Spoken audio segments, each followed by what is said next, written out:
ते आपण देश पातळीवरती पण हळूहळू त्याला नेतोय. तुमच्यासारखी लोक त्याच्यामध्ये निदान आम्हाला बॅकग्राऊंड मध्ये राहून जरी मदत केली तरी खूप छान होईल. बाकी बरं आहे यशवंत, सुरू करायचं सुरू कर बरं का, वेळेवरती सुरू करा.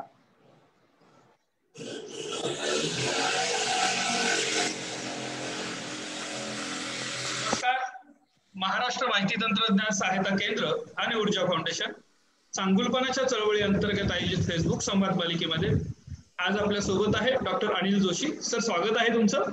नमस्कार. त्याचबरोबर आपल्या सोबत आहे डॉक्टर ज्ञानेश्वर मुळे सर, चांगुलपणाच्या चळवळीचे संकल्पक. सर तुमचंही स्वागत आहे. हा सर. डॉक्टर आपली परवानगी असेल तर सुरू करायचं.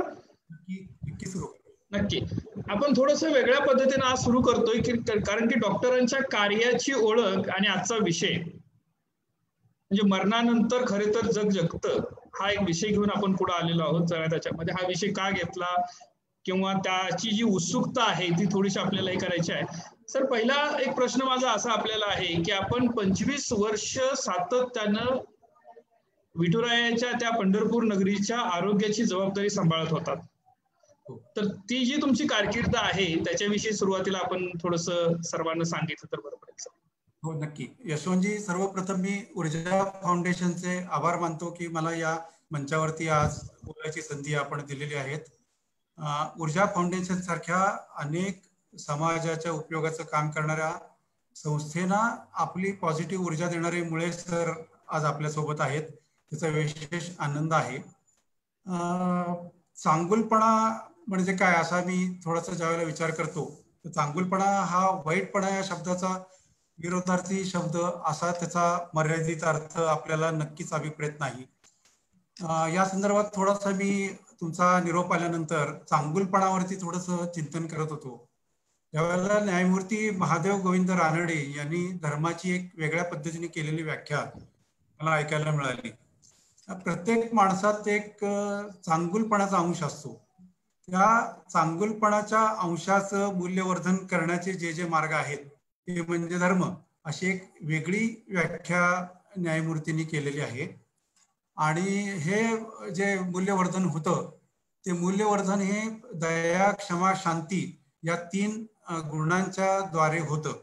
मला ज्या वेळेला या कार्यक्रमासाठीचा विषय ठरवायचा होता त्यावेळेला मी मरणात खरोखर जग जगते हा विषय का निवडला त्याची थोडीशी तुम्हाला पार्श्वभूमी आता सांगतो.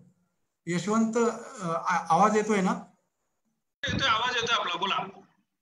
मला फक्त व्हिडिओ तुमचा गेला म्हणून विचारलं. नाही, तुम्ही दिसलं पाहिजे फुल स्क्रीन. हो हो, ठीक आहे ठीक आहे, काही प्रॉब्लेम नाही. माझ्या वैद्यकीय सगळे आहोत उपस्थित.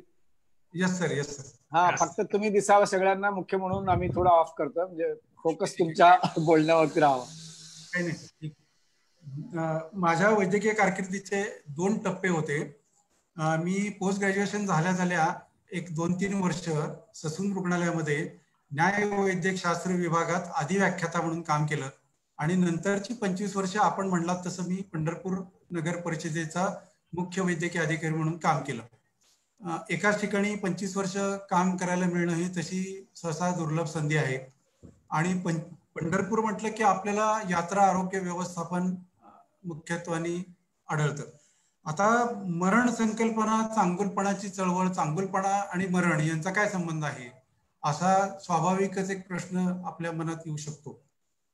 तर मरणाला आपण सगळेजण का घाबरतो याच्याविषयी सुद्धा 2-3 प्रकारचं चिंतन आहे. मरणाला घाबरायची जी सगळ्यात महत्वाची कारणं आपली असतात त्यात एक कारण असतं की मरणानंतर जी अनिश्चितता असते, मरणानंतर काय होणार आहे आपल्याला माहित नसतं. आपण या गावावरनं त्या गावावर जाणार आहे ज्यावेळेला माहिती असतं त्यावेळेला तो प्रवास किती खडतर असला तरी आपण घाबरत नाही, कारण आपल्याला डेस्टिनेशन माहिती असतं. मरणाच्या बाबतीत आपलं डेस्टिनेशन आपल्याला माहित नाही, त्यामुळे ती जी अनिश्चितता आहे त्याला आपण घाबरतो. हे त्या मरणाच्या भीतीचं पहिलं कारण.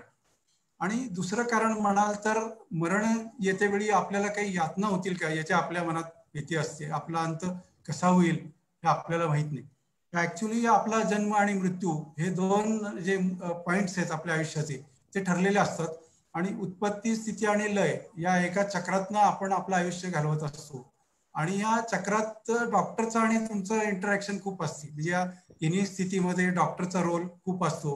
तुमच्या जन्मप्रसंगी ऑब्व्हियसली असतो. आयुष्यभर तुमचं आयुष्य चांगलं राहील, आरोग्यपूर्ण राहील यासाठी डॉक्टर मंडळी काम करतात. हे सगळं ठीक आहे.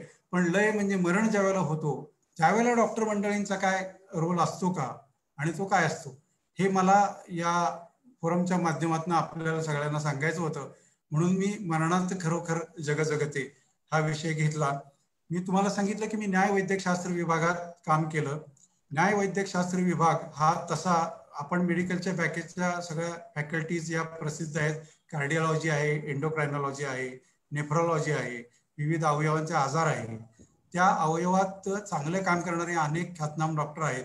पण मी तुम्हाला जर आता प्रश्न विचारला की न्याय वैद्यकशास्त्रात चांगलं काम केलेल्या 2 डॉक्टरांची नावं सांगा, तर आपल्याला सांगता येणार नाहीत. अर्थात हा दोष मी तुम्हाला देत नाही किंवा तुमच्या नॉलेज विषयी प्रश्न विचारतोय असं पण नाही. ही जी फॅकल्टी आहे ती थोडीशी बॅकग्राऊंडला काम करते आणि त्या कामाचं महत्व लोकांच्या समोर ज्या प्राधान्याने यायला पाहिजे तसं ते येत नाही. म्हणून आपल्याला हे माहिती नाहीये. एवढाच मुद्दा आहे. आपला न्याय वैद्यकशास्त्राशी संबंध केव्हा येतो? एखादी सेलिब्रिटी गेली, त्या सेलिब्रिटीचं पोस्टमॉर्टम झालं, त्याच्या कॉज ऑफ डेथ विषयी कॉन्ट्रोवर्सी झाली, मग ते हँगिंग आहे की अजून काही आहे असे प्रश्न आले. मग त्या माणसाचा विषवादासाठी विचारा ठेवला म्हणजे नक्की काय केलं, त्याचा रिपोर्ट कुठून येणार आहे, तो कसा ठरवला जाणार आहे, हे सगळं त्यावेळेपुरतं कदाचित क्षणभर आपल्या या विचार मनात येतात. परंतु त्याच्यावरती आपण जेवढा साकल्याने विचार करायला पाहिजे तो होत नाही. न्याय वैद्यकशास्त्र विभाग ही जी टर्म आहे त्याच्यामध्ये न्याय आणि वैद्यक असे 2 महत्वाचे शब्द आहेत.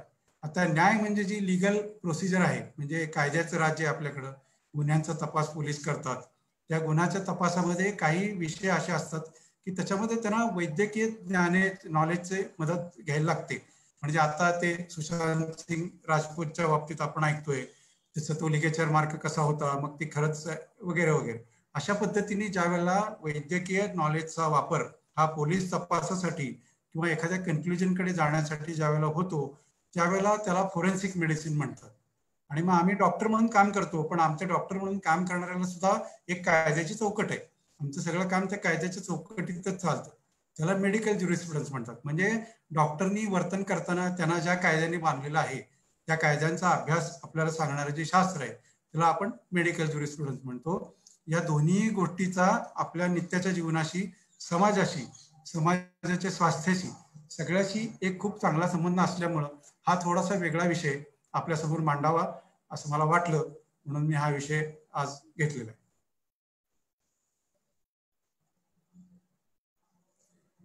आवाज अनम्यूट करा, आवाज येत नाही. मी मुळे सरांना अशी विनंती करतो की त्यांनी आपल्याशी संवाद साधावा. सर.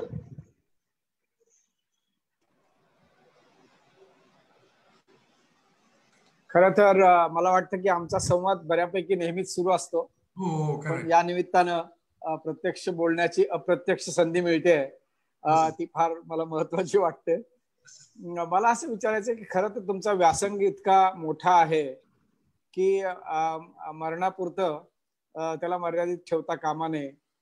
म्हणजे अगदी हाफकिन इन्स्टिट्यूट पासून गोंधळात गोंधळ, उंडेऱ्याची खीर, भट्टा अशा वेगवेगळ्या प्रकारावर तुम्ही लिहिलेलं. खरं तर तुम्ही एक उत्कृष्ट संवेदनशील व्यक्ती आहात, संवेदनशील लेखक आहात असं मला वाटतं.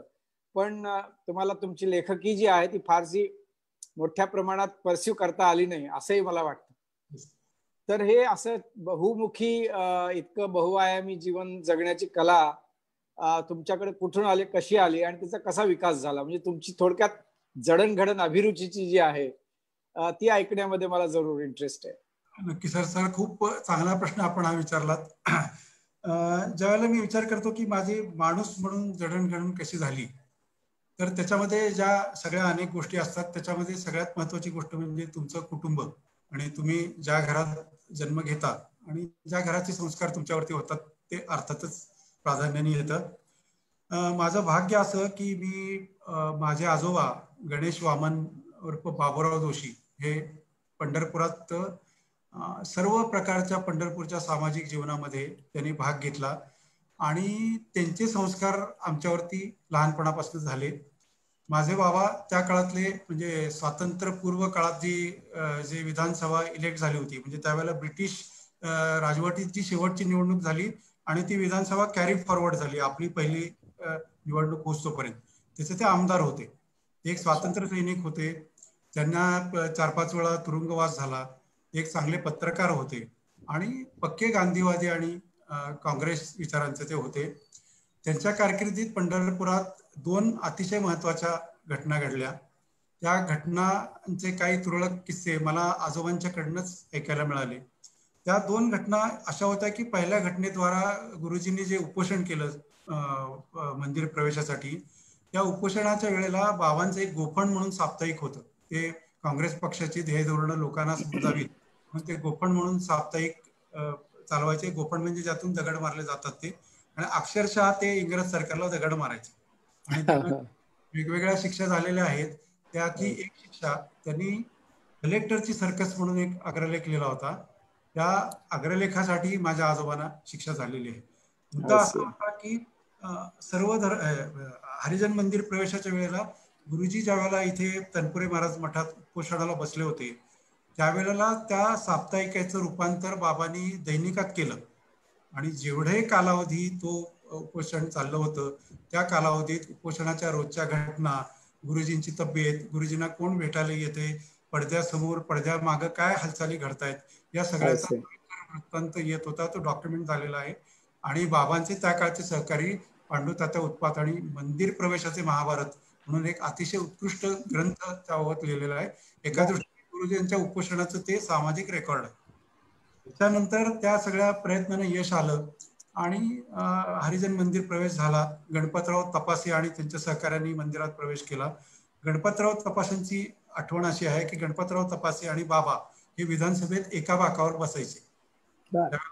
म्हणजे जवळजवळ बसायची पद्धत होती, त्यामुळे ते तशा एका पद्धतीने एका बाकावरचे मित्र, त्यामुळे एका मित्राच्या हस्तेच ते सगळं मंदिर प्रवेशाचं कळसाध्याय गाठला असं आपल्याला म्हणायला लागेल. या सामाजिक चळवळीचा दुसरा टप्पा म्हणजे सर्व धर्मियांचा मंदिर प्रवेश झाला. इथं सर्वोदय संमेलन भरलं होतं, त्याला विनोबाजी आले. विनोबाजी आल्यानंतर स्थानिक संयोजक म्हणून बाबांनी त्यांना अर्थातच आपण देवाला जायचं का अशी विनंती केली. ते म्हणले मी देवाला येईन, परंतु माझ्याबरोबर जे लोक आहेत सगळे, त्या सगळ्यांना जर प्रवेश मिळणार असेल तरच मी देवाला येईन, नाहीतर मी देवाला येणार नाही. त्याच्यानंतर बाबांनी या आव्हानाचं संधीत रूपांतर केलं. बडवे समिती, उत्पाद समिती, मंदिर व्यवस्थापनाशी संबंधित सर्व स्थानिक लोक यांच्या अनेक बैठकी घेतल्या आणि त्यांच्यात सर्व सहमती घडवून त्यांनी विनोबांना सर्व धर्मियांसह मंदिर प्रवेश घडवून आणला. आणि त्यानंतर बाबांनी गोफणमध्ये एक लिहिला की आज पांडुरंग विश्वदेव झाला. अशा एका घरात आमचे संस्कार झाले. मी जरी काँग्रेसवालाच्या घरात होतो तरी आम्हाला पूर्णपणे विचार स्वातंत्र्य होतं. मी काही दिवस संघ शाखेत सुद्धा गेलेलो आहे. मी संघ शाखेत जायचो हे बाबांना माहिती होतं, पण मला जाऊ नका म्हणून असं कधी सांगितलं गेलेलं नाही. तुम्हाला काय जे वाटते ते तुमचं तुम्ही ठरवा असं त्यांचं म्हणणं असतं. त्याच्या बऱ्या वाईटाची जबाबदारी तुमची. मी जर विचारलं तर मी सल्ला देईन, न विचारता ते सल्ला पण देत नसत. पण इतक्या मोठ्या राजकारणाच्या घरात आपण जन्माला आलेलो आहोत याचा आम्हाला अहंकार किंवा अहंगंड होणे याची ती काळजी घेत त्यांच्याकडं कामाच्या संदर्भात कोणताही माणूस आलेला असताना आम्ही बिनकामाचे त्यांच्या हॉलमध्ये गेलो तर ते आम्हाला झाकून परत पाठवायचे. त्यावेळेला आमच्याकडे 8 ते 10 दैनिक, जिल्ह्यात सर्व जी साप्ताहिक नियतकालिक यायची ती सगळी आमच्या घरी यायची. आणि आजोबा माझे, त्यांची सवय अशी होती की 11 ते 1 काळात ते वामकुक्षी घ्यायचे. ते त्यांचं एनर्जीचं रहस्य होतं. बाकी मग ते तुम्ही कोणत्याही वेळेला कुठलाही प्रॉब्लेम घेऊन त्यांच्याकडे जा, ते ऍक्सेसिबल असत. पण 11 ते 1 वेळात ते सहसा कोणाला एंटरटेन करायचे नाही. त्या काळात ती सगळी वर्तमानपत्र, सगळी दैनिक, सगळं ते आमच्या म्हणजे लहान मुलांच्या हातात सापडायचं आणि आम्ही आदर्शासारखं ते सगळं वाचायचं. आणि दुसरी एक गोष्ट अशी होती की त्यांना ते पक्षाघाताचा एक थोडासा सौम्य अटॅक येऊन गेला. त्यानंतर त्यांनी पत्रव्यवहार त्यांचा खूप होता, पत्रव्यवहाराचं काम त्यांनी माझ्यावरती सोपवलं. आणि मग ते पत्रव्यवहार, मला ते पत्र लिहायला सांगायचे पण ते असं पत्राची गिस्ट सांगायचे आणि ते पत्र फुलवायचं मी म्हणजे, आणि त्यात जर चुका झाल्या तर शिव्या मिळायच्या. वेडायस का म्हणून वेडायस. मग मला सवय काय लागली, प्रेसिज रायटिंग आपण म्हणतो ना, माझ्यातला लेखक जो शार्प झाला किंवा मल्टीफॅसेटेड झाला त्याला हे जे बाबांनी लहानपणापासून अक्षरशः म्हणजे पोहण्याला शिकवायच्या 2 पद्धती असतात, एकदम तुम्हाला ढकललं जातं किंवा तुम्हाला भोपळा बांधून शिकवतात. तर ही बाबांची पद्धत तुम्ही ढकलून शिका अशी होती. पण त्यामुळे मग नाकातोंडात पाणी जायचं, पण त्यातनं आम्ही बाहेर पडलो. दुसरा माझ्यावरती संस्कार म्हणजे माझी आई त्या काळातली MA इंग्लिश MA म्युझिक आहे, आणि ती म्हणजे म्युझिकचं वेळ कुठून आलं तर ते आईकडनं आलं. आणि आई त्या काळात हैदराबाद रेडिओची रेडिओ स्टार होती, त्यामुळे सांगीतिक वातावरण आपोआपच आम्हाला संगीतातले वेगवेगळे राग, संगीतातलं सौंदर्य कसं टिपायचं, कानसेन झालं होते आईमुळं. वडील माझे सरकारी वकील होते, त्यामुळं सरकारी वकील म्हणून जे जे काही अनुभव यायचे, त्यांच्याकडे जे क्लायंट्स यायचे त्यांना मी बारकाईने पाहायचो. कोर्टाचं प्रोसिजर त्यामुळे माहिती झालं. वकिलांच्याकडनं किंवा एका सरकारी नोकराकडनं समाजाच्या अपेक्षा काय असतात आणि त्या पूर्ण करण्यासाठी काय केलं पाहिजे. काही वेळेला तुम्हाला आउट ऑफ वे जाऊन लोकांना मदत कशी करायला लागती, आणि मग त्यात औचित्याचा भाग कसा असतो तो कसा सांभाळायचा, हे मी वडिलांच्याकडनं शिकलो. आणि मग त्याच्यानंतर एक माझ्या दृष्टीनं महत्वाचं ट्रान्सफॉर्मेशन झालं म्हणजे मी शिकायला पुण्याला गेलो. म्हणजे पंढरपूर आणि पुणे, त्या काळात पंढरपूरवरनं पुण्याला जायचं हा एक सांस्कृतिक धक्काच होता, पण तो धक्काही आमचा आम्ही पचवला. पुण्यात गेल्यानंतर पुण्यात काय म्हणजे त्या काळात आमचे सर्व SP कॉलेजचे शिक्षक काय किंवा BJ मेडिकल कॉलेजचे शिक्षक काय, ते एक स्टालवर्ड्स होते. डॉक्टर सरनाई मला शिकवायला होते. शिक्षणावर प्रेम असलेले शिक्षक होते, विद्यार्थ्यांवर प्रेम असलेले शिक्षक होते. शिक्षण म्हणजे काय, शिक्षणाची कन्सेप्ट कशी, हे त्यांच्याकडनं शिकलो. अशा पद्धतीने हे सगळं घडत गेलो. आणि नंतरच्या काळात सांगायचं झालं तर डॉक्टर दत्तप्रसाद दावळकर, भानू काळे, आपण यांच्यासारख्या मंडळींचा सहवास मिळाला, त्यांची थॉट प्रोसेस कळली. आणि एक गोष्ट अशी तुमच्या सगळ्यांच्याकडनं मी शिकलोय, म्हणजे सांगायला काही हरकत नाही, की कोणालाही फेस व्हॅल्यू वरती घ्यायचं नाही. म्हणजे फेसबुकाचं जरी आजकाल युग असलं तरी तुम्ही तुमचा जो काही परिस किंवा तुमचा जे काही निकष आहे तो लावायचा, आणि तुमच्या सचोट बुद्धीने तो थॉट ऍक्सेप्ट केला तरच तो घ्यायचा. हे सगळ्यात महत्वाचं प्रिन्सिपल मला शिकायला मिळालं. याचा अर्थ उद्धटपणा असा मुळीच होत नाही, पण मुद्दा काय आहे की तो जे काही थॉट आहे, ती थॉट प्रोसेस आहे, त्याचं अनालिसिस तुम्ही केलं पाहिजे. त्या अनालिसिस करताना तुम्हाला काही त्यातले बारकावे, काही गोष्टी कळतात, आणि मग तुमच्यातलं एक माणूस परिपूर्ण व्हायला ती मदत होते असं मला वाटतं. बरोबर.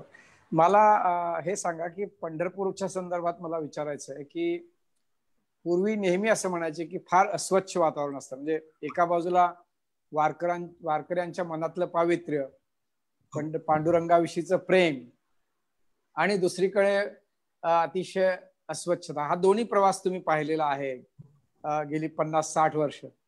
तर ह्या प्रवासात काय नेमके बदल झालेत, आणि ह्या वारीमध्ये त्यातला चांगुलपणा जो भाग आहे तो ठीकच आहे, पण अस्वच्छता आणि आणखीन काही त्या ठिकाणी येणाऱ्या समस्या आहेत, त्यांचं कितपत निराकरण करण्याचा प्रयत्न झालेला आहे, कसा झालेला आहे, याच्या संदर्भात थोडक्यात सांगा. मग आपण पुन्हा मरणात खरोखर जग जगते तिकडे जगायला जाऊया त्या भागात. सर, वारीबद्दल वेगवेगळ्या लोकांची वेगवेगळी मतं आहेत. बरोबर. 21व्या शतकातला एक चमत्कार हे शरद जोशींचं जे सुप्रसिद्ध मत आहे की वारी ही भिकाऱ्यांची दिंडी असते, अशी पराकोटीची मतं वारीच्या संदर्भात आपल्याला ऐकायला मिळतात. आता मला जर म्हणाल की तुम्ही 20-25 वर्षानंतर माझं मत जर तुम्ही विचाराल की वारी म्हणजे काय, तर वारी हे भागवत पंथाचं कृष्ण विवर आहे असं मी म्हणेन. कृष्ण विवरामध्ये लय आहे आणि उत्पत्ती पण आहे. लय कशाचा होतो तर तुमचा अहंगंड अहंकार याचा त्यात लय होतो. उत्पत्ती कशाची होती तर तुमचा जो आत्मभाव आहे, व्यष्टी आणि समष्टीतलं जे कनेक्शन आहे त्याची उत्पत्ती होती, त्याचं वर्धिष्णू होती ती, हा त्याचा फायदा. आता हा वारी हा एका परीनं म्हटलं तर धार्मिक इव्हेंट आहे, तो आर्थिक इव्हेंट आहे, तो सामाजिक इव्हेंट आहे, काही वेळेला तो राजकीय इव्हेंटही आहे. काही लोक त्याचा राजकीय फायदा घेण्याचा प्रयत्न वेळोवेळी करतात, पण वारी ते पुंडलिक वरदा हरीचा जो गजर होतो, त्या गजरामध्ये असे क्षीण प्रयत्न कुठल्या कुठं वाहून जातात. बरोबर. वारी हा इव्हेंट आहे की ज्याला असा एक सिंगल लीडर नाही. वारीचं नेतृत्व कोण करतं तर वारीचं नेतृत्व समाज पुरुष करतो असं मला वाटतं. क्या बात है, वाह. एखाद्याला जर विश्वरूप दर्शन पाहिजे असेल तर आपण काही अर्जुनाच्या लायकीचे नाही आहोत की आपल्याला श्रीकृष्ण विश्वरूप दर्शन देईल. तर तुम्हाला जर विश्वरूप दर्शन घ्यायचं असेल तर तुम्ही आषाढी एकादशीला येऊन आमच्या इथल्या गोपाळकृष्ण मंदिरापाशी जर एक 10-15 मिनिटं उभं राहिला तर तुम्हाला नक्कीच विश्वरूप दर्शन होईल. आता हा त्याचा जो आध्यात्मिक किंवा चांगला भाव आहे तो मी सांगितला. तुम्ही म्हणलात तसं यात्रा व्यवस्थापन हे आमची पंढरपुरातल्या लोकांची वार्षिक परीक्षा असते आणि परीक्षेत आम्ही दरवेळेला कसं तरी काठावरती पास होतो. बरोबर. त्याच्या पलीकडे आम्ही काही करत नाही. ह्यात आमचं सगळ्या इथल्या प्रशासनाचं किती टक्के भाग आहेत तुम्ही म्हणाल तर 30% वरती भाग नाही. असं म्हणताना आम्ही आमच्याच कार्यक्षमतेवरती प्रश्नचिन्ह निर्माण करतो का तर ते एका पद्धतीने तसं नाहीये. ते वारीच्या बाबतीत सर सगळ्यात महत्वाची अडचण अशी आहे की वारीला किती लाख वारकरी येतील याचा कसलाही स्वयंस्पष्ट किंवा कसलाही अंदाज आम्हाला करताच येत नाही. बरोबर. हा एक भाग. आता प्रत्येक वारीनंतर तुम्ही आम्हाला जर पंढरपूरच्या लोकांना विचारलं तर किती लाख लोक होते बाबा, तर मी जर वाळवंटात गेलो असेल तर मी 15 लाखाचा आकडा सांगेन. मी जर प्रदक्षिणा रोडवरती जाऊन वारी बघितली असेल तर मी कदाचित 17 लाख म्हणेन. मी जर एसटी स्टँडला जाऊन वारी बघितली असेल तर 12 लाख. म्हणजे आले किती याचा आकडा नाही. ती गोष्ट सांगितली जाते ना, झाडावर चिमण्या आहेत बरोबर, असं ते थोडस असतं. त्यामुळं आता गेल्या काही वर्षात काय प्रयत्न व्हायला लागलेत की सगळे इनपुट्स घेऊन आम्हाला यात्रात येणाऱ्या लोकांचा अंदाज नक्की कसा बांधता येईल याच्यासाठी शासन स्तरावरती थोडे प्रयत्न होत आहेत. त्यामुळे थोडासा तो अंदाज आहे ना त्याची अॅक्युरेसी वाढली आहे. आता सुद्धा आम्हाला एक्झॅक्ट आकडा कळतो असं माझं मुळीच म्हणणं नाही, पण तो जो आमचा अंदाज असतो आणि ऍक्च्युअल फिगर असते ती बऱ्यापैकी जवळजवळ येते. आता इतके सगळे लोक आल्यानंतर आमच्या गावाची लोकसंख्या 1 लाखाची आणि आम्ही साधारणपणे 15 दिवसाच्या कालावधीसाठी 15 लाख लोकांना केटर करतो. म्हणजे आमचं 1 लाखाचं इन्फ्रास्ट्रक्चर आम्ही 15 लाख लोकांसाठी एक्सपांड करतो. या एक्सपान्शनला काही ऑब्वियस लिमिटेशन्स आहेत. त्या लिमिटेशन कमी करण्याचा प्रयत्न होतो. गेल्या काही वर्षात आता स्वच्छ भारत मिशनमुळं आमच्या पंढरपुरातल्या स्वच्छतागृहांची संख्या खरोखर खूप वाढली आणि एक 5 वर्षापर्यंत असं होतं सर की वारीनंतर जर तुम्ही वारीचा म्हणजे कार्तिकी आषाढी पौर्णिमेनंतर जर तुम्ही पंढरपूरकडे यायला निघालात तर पंढरपूर पासून 15 किलोमीटर अंतरावर आल्यावर तुम्हाला एक प्रकारचं असं फिकल ऑर्डर यायचं कळायचं पंढरपूर आलं. 4-5 वर्ष असं काही होत नाहीये. आमचं जे वाळवंट आहे ते वाळवंट अतिशय स्वच्छ राहते. लोकांच्या सवयी बदलायला आपल्याला यश आलेलं आहे. यामध्ये राज्य शासनाचे, केंद्र शासनाचे, स्थानिक प्रशासनाचे प्रयत्न, त्याचबरोबर मी अजून एक गोष्टीचा उल्लेख करेन की आपल्या अभय ओक सरांनी ते जे एक रिट पिटिशन झाली होती ह्युमन राईट्सच्या संदर्भात मुंबई हायकोर्टात, त्या मुंबई हायकोर्टाचं जे हिअरिंग झालं ते अतिशय कॉम्प्रिहेन्सिव्ह झालं आणि त्यात या सगळ्या ऍस्पेक्टचा अतिशय बारकाईने विचार केला गेला आणि त्याच्यानंतरची जी कोर्ट ऑर्डर आली त्या कोर्ट ऑर्डरचं मग त्याच्यानंतरच्या सगळ्या माननीय जिल्हाधिकाऱ्यांनी सिरियसली घेऊन इम्प्लिमेंटेशन केलं आणि हे जो घाणीचा प्रश्न होता तो हळूहळू करत नियंत्रणात यायला लागलाय. ही माझ्या मते एक खरेच मुवमेंट ऑफ पॉझिटिव्हिटी पंढरपूरच्या बाबतीत झाली. माझं म्हणणं असं आहे की एवढे मोठं कॉंग्रिगेशन इथं येतं, आपण त्यांना ज्ञानोबारायाचे, तुकोबारायाचे अभंग सांगतो, त्यांना आध्यात्मिक शिकवण देतो. त्याचबरोबर इथल्या महाराज मंडळींनी त्यांना चांगलं नागरिक होण्यासाठी काही गोष्टी जर सांगितल्या की तुम्ही चांगले भाविक आहात पण चांगले नागरिक व्हा आणि आपण आल्यानंतर आपल्यानंतर येणाऱ्या भाविकाला आपण स्वर्गात आलोय का नरकात आलोय असं वाटू नये, अशा पद्धतीने आपलं पंढरपुरातलं वास्तव्य ठेवा असं जर काही सांगायचा प्रयत्न केला तर म्हणतो ना आपण 4 चांद लग जाएंगे. आणि याच्यामध्ये आपल्या ह्युमन राईट्स कमिशनचा आणि ग्रीन ट्रायब्युनलचा आणि आता ज्या काही नवीन संस्था स्थापन झाल्यात शासनाने त्यांचा पण या सगळ्या वारीचा एकंदरीत स्वच्छतेचा स्तर वाढवण्यात खूप मोठा वाटा आहे. मला आवर्जून इथे नमूद केलं पाहिजे.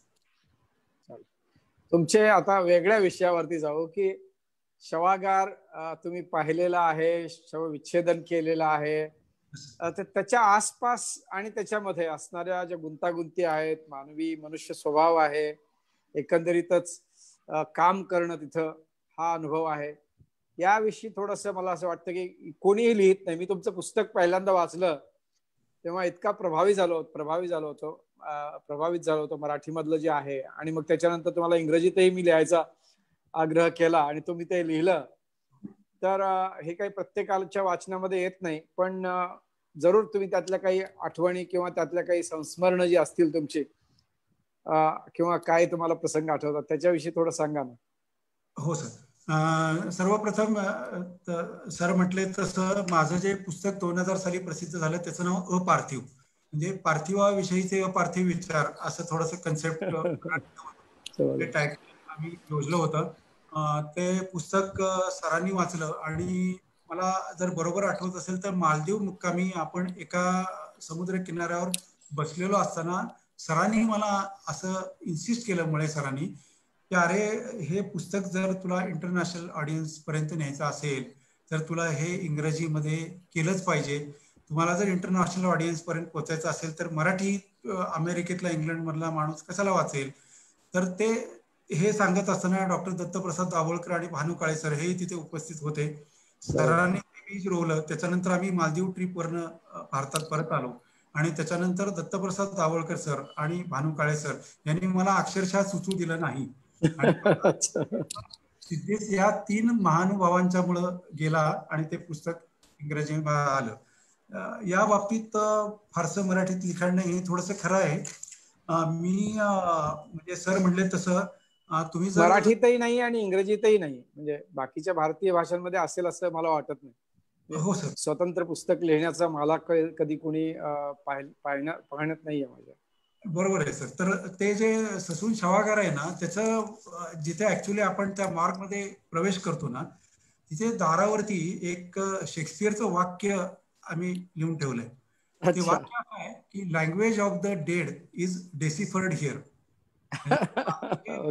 सिग्निफिकंट वाक्य आहे.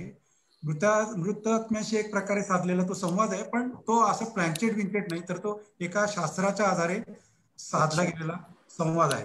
तर हे संवाद करणारे लोक आणि ते प्रेत यांचा काय संबंध असतो आणि ते सगळं कसं होतं ते सांगताना थोडंसं मी तुम्हाला असं सांगेन की ससून शवागाराला तिथे आमच्या ससून हॉस्पिटलच्या आवारात डेड हाऊस म्हणून ओळखलं जातं. म्हणजे dead are housed there, so it is a dead house. आणि हे वाक्यही बरंच काही सांगून जातं. याचं आता लोकेशन ससून हॉस्पिटलमध्ये कसं आहे ते सांगतो तुम्हाला. एका कोपऱ्यात एका अंधाऱ्या जागी असं बाजूला असं ते त्याचं अस्तित्व आहे. म्हणजे याच्याकडे पाहण्याची व्यवस्थापनाची दृष्टिकोन काय आहे त्याचं ते हे मी दोष द्यायला म्हणत नाही. काही त्याच्या लिमिटेशन्स आहेत की डेड बॉडीचं एक किंवा ते जे फॉर्मॅलिन असतं त्याचं एम्बाल्मिंग झालेलं असतं, ते कोल्ड स्टोरेज असतो, त्याचा एक विशिष्ट वास येतो. तो वास काही फारसा प्लेझंट नसतो आणि मग इतर रुग्णांना त्याचा त्रास होऊ नये म्हणून ते एका बाजूलाच पाहिजे. त्याचबरोबर काही इन्फेक्टेड पॅथॉलॉजी असलेले शरीरही तिथे येतात, त्यामुळे ते एका बाजूला असणं हे काही चुकीचं नाही. पण तिथले जे आतलं इंटरनल इन्फ्रास्ट्रक्चर आहे ते मात्र सुधारायची अत्यंत गरज आहे. आपण म्हणलं तसं सर अनेक वर्ष तिथे काम करणारी वेगवेगळी लोक आहेत. आता थोडंसं तिथं काय पद्धतीने काम केलं जातं ते सांगतो. एखादी डेड बॉडी मरणाचं कारण ठरवून मिळण्यासाठी ती त्या शवागारात पाठवली जाते to know the cause of death. तर हे पोस्टमार्टेम आम्हाला पोलीस रिक्वेस्ट करतात आणि पोलीस रिक्वेस्ट एका इन्क्वेस्टद्वारे करतात. हे इन्क्वेस्ट म्हणून एक डॉक्युमेंट असतं, त्याच्यासोबत एक पत्र असतं की अमुक फलाणी व्यक्ती मेले, त्याचं मरणाचं कारण आम्हाला पोस्टमार्टेम म्हणून मिळावं. ते आल्यानंतर आम्ही त्याची एका सेंट्रल रजिस्टरला नोंद घेतो. ते बॉडी आयडेंटिफाय करणाऱ्या माणसाचं नाव घेतो आणि त्याला एक लेबल लावतो पायाला, आणि ते पायाला लावलेले लेबल मग घेऊन ती बॉडी आत जाते. आता हे लेबल लावणं किंवा आयडेंटिफिकेशनचं प्रोसिजर का महत्वाचं आहे ते आपण आता करोना काळात किंवा वेळोवेळी बातम्या, ही बॉडी त्याला दिली गेली, ती बॉडी ह्याला दिली गेलेली, हे जे गोंधळ होतात ते गोंधळ ती ह्युमन एरर असती, पण ती होऊ नये म्हणून आमच्याकडनं आम्ही बऱ्यापैकी प्रयत्न करतो. त्याच्यानंतर ती बॉडी आत गेल्यानंतर त्याचं शवविच्छेदन होतं. ते शवविच्छेदन करायला एक डॉक्टर आणि स्वच्छता कर्मचारी अशा असतात. तो स्वच्छता कर्मचारीच ऍक्च्युअली ती प्रोसिजर, म्हणजे चीन पासून ते प्युबिक सिम्पायसिस पर्यंत एक उभा छेद आणि कानापासून दुसरा आडवा छेद, अशा पद्धतीने ती बॉडी आम्ही कापतो. आतलं ब्रेन चिन्नी हातोड्याचा किंवा मेकॅनिकल सॉ वापरून बाहेर काढतो. आतले सगळे इंटरनल ऑर्गन आम्ही बघतो. हे प्रोसिजर तो माणूस करत असतो, पण त्याच्या नोंदी डॉक्टर ठेवत असतो, त्याचं वजन घेणं वगैरे. आणि मग एकंदरीत आपल्याला मरणाचं कारण काय आहे याच्या दृष्टीनं त्याची प्रक्रिया होते आणि पुन्हा ते सर्व गोष्टी आत ठेवून ती बॉडी व्यवस्थित शिवून स्वच्छ करून पांढऱ्या कपड्यात गुंडाळून त्याच्यावरती निलगिरी टाकून हे मग ते आपण नंतर ताब्यात देतो. ताब्यात देताना आम्ही कंपल्सरी ससून हॉस्पिटलमध्ये त्या बॉडी जरी गुंडाळी गेली असली तरी नेक्स्ट ऑफ किन आणि पोलीस यांना बोलवून पॉझिटिव्ह आयडेंटिफिकेशन करून ते पॉझिटिव्ह आयडेंटिफिकेशन झाल्याची खात्री करून मग बॉडी हँडओव्हर करायचो. अजूनही ती तशीच पद्धत असते. आता वर्षानुवर्ष अशाच पद्धतीने तिथे काम केल्यानंतर तिथे काम करणाऱ्या लोकांच्या संवेदना बोथट होतात. म्हणजे आपल्याला एखाद्या माणसाला डेड बॉडी बघून ज्या काय भावना होतील त्या भावना आणि तिथे काम करणाऱ्या लोकांच्या भावना त्याच्यात अर्थातच फरक असतो. ते थोडीशी मनं आमची निर्डावलेली गेली असतात. माझंही तसं काही तिथं असताना झालं होतं की मला कशाचंच काही वाटेनासं झालं होतं. म्हणजे मरणाचं भय अशा अर्थाने ते गेलं होतं की ह्या सेन्सिटिव्हिटीने बघायचा विषय आहे आणि यात काहीतरी वाईट गोष्ट घडली आहे. ह्या डेड बॉडीच्या संदर्भात अनेक एक कुटुंब आहे, त्या समाजाचा एक भाग असलेला माणूस अकाली गेलेला आहे, त्याचे काही कॉन्सिक्वेन्सेस आहेत. हे थोडंसं बोथटलं गेलं होतं मन. आणि मी 2 वर्षानंतर तो जॉब सोडायचं कारण थोडंसं हेच होतं की मला माझी स्वतःची थोडीशी भीती वाटायला लागली होती सर. म्हणजे आपण आपलं एक यंत्रमानव होतोय का काय हे काम करता करता अशी थोडीशी मला कुठेतरी मनाच्या कोपऱ्यात भीती वाटायला लागली. आणि माझं करिअर ऐन पीकला असताना मी थोडंसं तो सोडायचा निर्णय घेतला. मी तिथेच राहिलो असतो तर कदाचित मी आज कुठल्या तरी मेडिकल कॉलेजचा डीन झालो असतो. पण योग्य वेळी तो निर्णय घेतला गेला आणि त्याचा आता आजच्या घडीला मला काही त्याचं चुकीचं केलं असं वाटत नाही. हे का सगळं सांगितलं सर की कालांतराने काय होतं की ते सर्व कर्मचारी तिथेच बसून आपला डबा खायचा, तिथेच हास्य विनोद चालायचे, तिथेच आमच्या कौटुंबिक गप्पा, तिथेच सुखदुःखाच्या गप्पा, अशा पद्धतीने म्हणजे स्थितप्रज्ञ म्हणायचं याला की काय म्हणायचं हा आता एक चिंतनाचाच विषय आहे. तिथं राहणाऱ्या लोकांची सायकोलॉजीचा अभ्यास करणं हा खरोखर एक इंटरेस्टिंग विषय होईल. आणि आमचे सर्व सणवार, आमच्या दिवाळी, आमचा पाडवा, आमचा शिमगा, सर्व गोष्टी आम्ही त्या आवारातच त्या लोकांच्या मध्ये राहूनच साजऱ्या करायचो. आणि एका पद्धतीने हार्ड स्किन्ड असतात आपण. पण त्याचा दुसरा भागही असा आहे की असं काय असल्याशिवाय हे काम रोज 5-50 वेळा करायचं हे तर कसं शक्य आहे. आणि मग तुमच्यातल्या किंवा आपल्यातल्या काही लोकांनी त्या भागाला जर भेट दिलेली असेल, कुठल्याही मार्गला जर भेट दिली असेल तर तिथे काम करणारे बहुतांश कर्मचारी हे व्यसनाधीन असतात, दारूच्या आहारी गेलेले असतात. आता ते दारूच्या आहारी का जातात, ते चांगलं का वाईट, ते एकतर त्यांच्या कामाच्या मानाने त्यांचे पगार असतात ते फारसे काही चांगले नसतात, त्यातले काही लोक कायम कर्मचारी असतात आणि त्या सर्व प्रोसेसच्या भोवती चालणारी एक अशी इकॉनॉमी असते सर.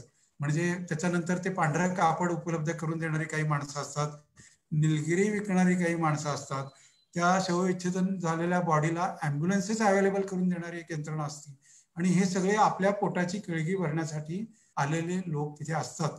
मी यांचं कुणाचं समर्थन करतोय असं नाही, परंतु ते हे सगळं का होतं तर आपलं पोट आहे, पोटाची खळगी आहे, ती भरायसाठी माणसं हातपाय हलवणार, त्याचे वेगवेगळे मार्ग हुडकून काढणार.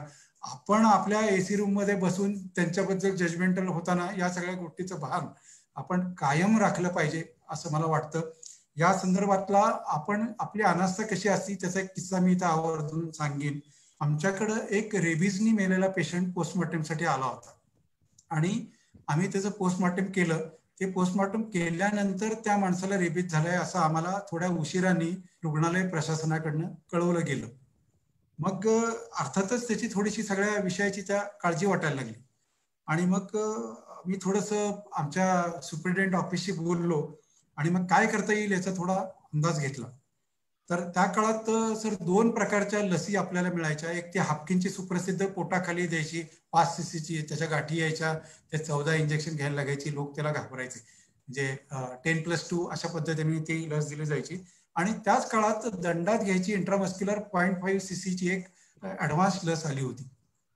तर तिथे काय असं सांगण्यात आलं की काही हाऊसमन, काही डॉक्टर्स लोकांनी त्या रेबीजच्या पेशंटला हाताळलं होतं, त्यांना ती ऍडव्हान्स लस दिली गेली आणि आमच्या मात्र कर्मचाऱ्याला ती हाफकिनची लस घ्या म्हणून सांगितलं गेलं. मला काही हे पटलं नाही.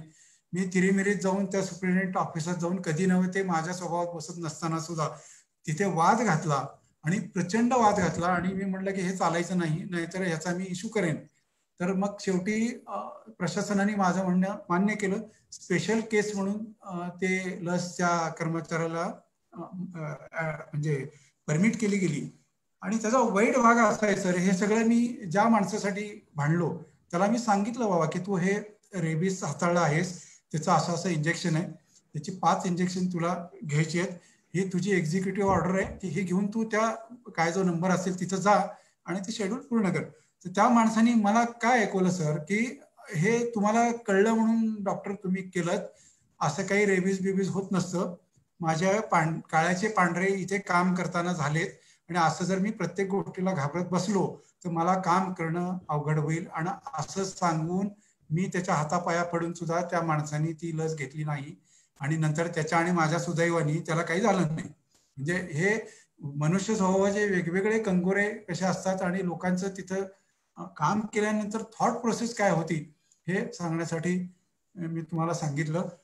डॉक्टरच्या आयुष्यात सर एक सगळ्यात महत्वाचा एक क्षण असा असतो की एखादा माणूस उपचार चालू असताना मेलाय म्हणजे आम्हाला ते जाहीर करायला लागतं, डेट डिक्लेअर करायला लागते. ती डेट डिक्लेअर कशी करायची ते आम्हाला शास्त्रशुद्धरित्या शिकवलं जातं. त्याच्यामध्ये हृदयगती थांबते, श्वसन थांबतं, प्युपिल्स डायलेट होतात आणि बाकीची बरीच लक्षणं असतात. कालांतराने रायगर मॉर्टिस डेव्हलप होते. हे सगळं शिकत असताना खूप सोपं वाटतं. पण याच्या संदर्भातले 2 किस्से मी आवर्जून सांगेन. पहिला किस्सा असा आहे की आमच्याकडं काय व्हायचं, दिवसभरात ससूनमध्ये पोस्टमॉर्टमसाठी आलेल्या बॉडीज आणि ससूनमध्ये जे रुग्ण मयत व्हायचे वेगवेगळ्या कारणाने, त्यांच्या बॉडीज आमच्याकडं शीतगृह असल्यामुळं ठेवायसाठी त्या ऑफिशियली आमच्याकडे यायचा, त्याचं प्रॉपर रेकॉर्ड व्हायचं आणि त्यांचे नातेवाईक आले की आम्ही आमचं विशिष्ट प्रोसिजर पूर्ण करून त्या डेड बॉडीज त्यांना पूर्ण करायचो. पण अशा बॉडीज दिवसभर येत राहायच्या म्हणजे, आणि मग सारखं ते शीतगृहाचं दार उघड बंद केलं तर त्याचं जे टेम्परेचर मेंटेनन्स असतो 2 to 8 डिग्रीजला तो होत नाही. त्यामुळे मग आम्ही प्रोटोकॉल काय ठेवला होता की संध्याकाळी 5 वाजता आम्ही ते दार उघडायचो. आमच्यातला एक वरिष्ठ अधिकारी त्या ठिकाणी हजर राहायचा आणि ते सगळे कर्मचारी मिळून टोटल बॉडी काउंट घेतला जायचा, त्याचं आयडेंटिफिकेशन व्हेरीफाय केलं जायचं आणि त्या बॉडी सगळ्या आत ठेवल्या जायच्या. एके दिवशी काय झालं की आमची काहीतरी मिटिंग चालली होती म्हणून त्यावेळेला जो स्वच्छता कर्मचारी होता त्याला असं सांगितलं गेलं की बाबा तू काम सुरू कर, आम्ही मिटिंग संपवतो आणि आलो तिकडं. तर तो विजू म्हणून कर्मचारी होता, त्याचं मला अजून नावही आठवते. तर तो अक्षरशः पळत आमची मिटिंग चालली होती तिथं आला, त्याला घाम सुटला होता, तो थरथरत होता आणि त्याला अक्षरशः शब्द फुटत नव्हते. काय झालं काही कळेना. मी म्हणणार विजू तुला काय झालं, तू का घाबरलायस एवढा? सर ते बाळ रडते, सर ते बाळ रडते, एवढंच तो म्हणायचा. मी कुठलं बाळ, कुठे रडते, काय झालं? जरा त्याला बसवलं, त्याला पाणी पाजलं, त्याला शांतपणाने विचारलं बाबा तू जर प्रॉब्लेम सांगितलास तर आम्ही काहीतरी तुझी मदत करू. तू म्हणला प्रॉब्लेम मी काही नाही, उठा आधी चला माझ्याबरोबर. आम्हाला सगळ्यांना घेऊन तिकडे गेलो तर तिथे ससून हॉस्पिटलमध्ये डेथ झालेलं एक नवजात अर्भक आणलेलं होतं आणि ते डेड म्हणून आलं होतं आणि अक्षरशः ते रडत होतं. आता म्हणजे ते सकाळी केव्हा तरी 11 वाजता आलेलं बालक 5 वाजता ते रडायचं काय कारण होतं? मी त्याला थोडस शांतपणे विचारलं की विजू काय झालं, जरा मला व्यवस्थित सांगशील का? तर तो म्हणला काही नाही सर, ते बाळ एरवी मोठ्या बॉडीज आम्ही स्ट्रेचरवरनं नेतो, ते नवजात बालक काही लहान आहे म्हणून मी त्याच्या पायाला धरून उचललं त्याला आणि मी उचललं तर ते बाळ रडायला लागलं. मी म्हणलं ठीक आहे, आम्ही पीडियाट्रिक डिपार्टमेंटला तातडीने फोन केला, ते बाळ पहिल्यांदा उपचारासाठी तिथं पोच केलं आणि मग म्हणलं बाकीच्या गोष्टी आपण नंतर बघू, आधी त्याचे उपचार सुरू होते. ते बाळ तिथे गेलं, ते थोडंसं कमी वजनाचं बाळ जन्माला आलेलं होतं आणि मग नंतर त्याच्या सगळ्याचा एक डिपार्टमेंटला ऑडिट झालं आणि त्यात असं समजलं की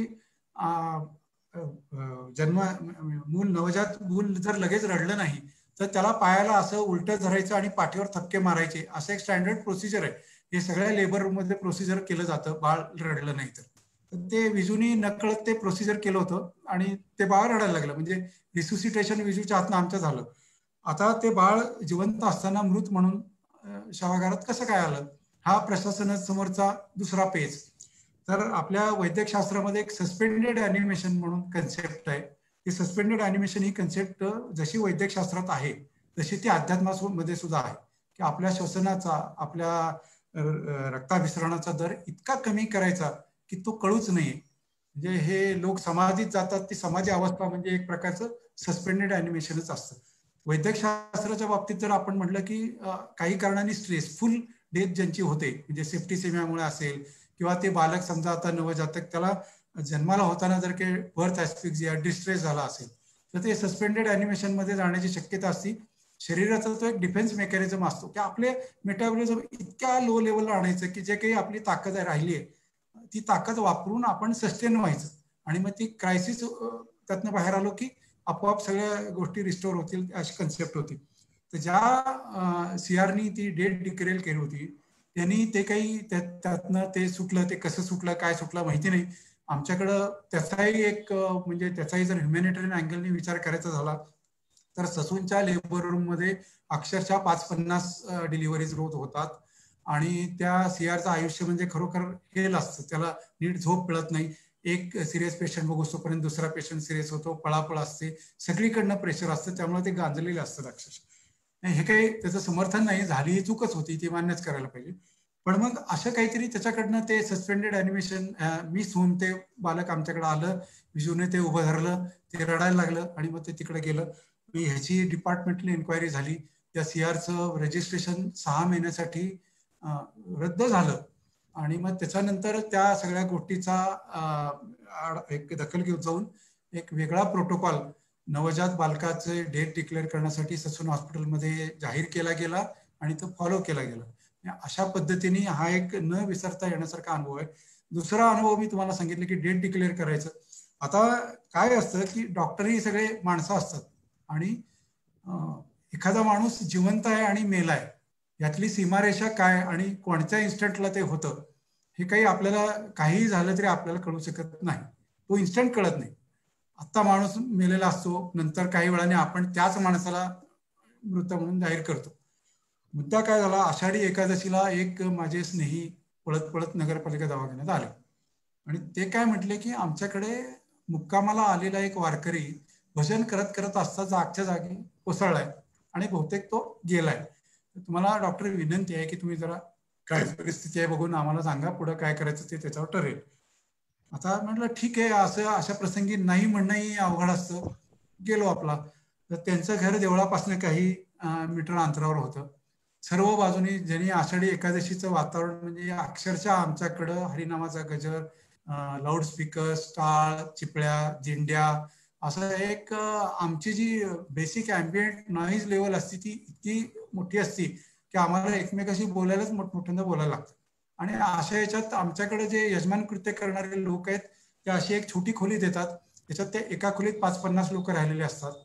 बाहेरचा कोलाहल, त्या 5-50 लोकांचा कोलाहल, अशा ह्याच्यात एका कोपऱ्यात त्या वारकऱ्याला झोपवलेलं होतं. मी स्टेथो आणि बॅटरी घेऊन गेलेलो होतो. पल्स बघितला, स्टेथो लावला, त्याची हृदयगती बघितली. खरं सांगायचं झालं तर त्या कोलाहलात मला काहीच ऐकायलाच येत नव्हतं, अजिबात ऐकायला येत नव्हतं. तरी परंतु आता मला ऐकायला येत नाही हे म्हणायचं कसं, हाही पेचच होता. आणि मग सगळा जो काही होता नव्हता तो अनुभव पणाला लावून मी ते सगळं केलं आणि प्युपीज बघितल्या तर डायलेटेड होत्या. 5 मिनिटं वाट बघितली, पुन्हा ऑस्कल्टेट केलं. माझ्या दृष्टीने माझी स्वतःची खात्री करून घेतली आणि त्यांना सांगितलं की हे डेथ झालेली आहे, पुढचं काय प्रोसिजर असेल ते त्यांना समजून सांगितलं आणि मी त्या खोलीतून बाहेर पडलो.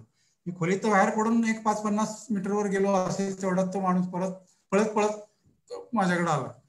मला म्हणायला लागला की डॉक्टर त्या माणसाने मान हलवली.